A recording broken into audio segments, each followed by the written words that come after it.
Je m'appelle Selma Dafer, je suis contrôleur au sein du département du contrôle de la retraite relevant de la direction de la prévoyance sociale.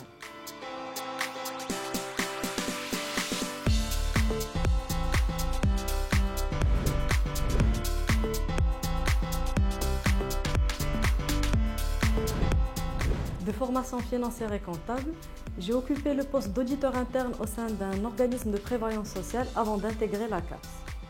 Auparavant, j'étais analyste financier au sein d'un cabinet de compliance tax.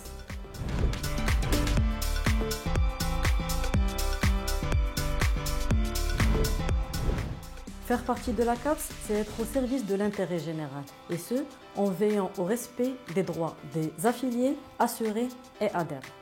Et relever particulièrement du département de contrôle de la retraite, c'est impacter la vie des bénéficiaires directement. Et ce, en veillant sur la pérennité du régime, mais aussi le respect de la loi par les organismes gestionnaires de la retraite.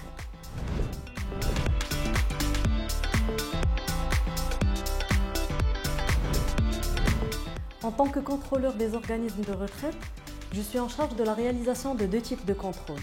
Un premier contrôle sur pièce, qui est un contrôle permanent et s'effectue sur la base des documents exigés par la loi, tels que les états de synthèse, les états financiers et statistiques, le bilan actuariel, rapports, études, etc.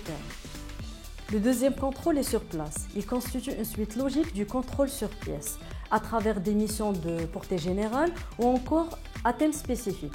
Ils permettent d'explorer les aspects opérationnels, de fonctionnement ou encore de gestion qui sont accessibles qu'au niveau des organismes de retraite.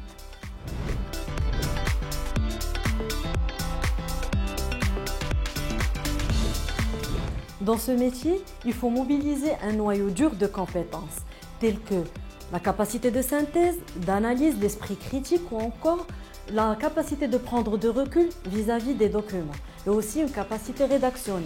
Il faut aussi remplir certains critères comme l'intégrité vu qu'on est amené à traiter des dossiers très sensibles. Alors il faut respecter le secret professionnel et les engagements.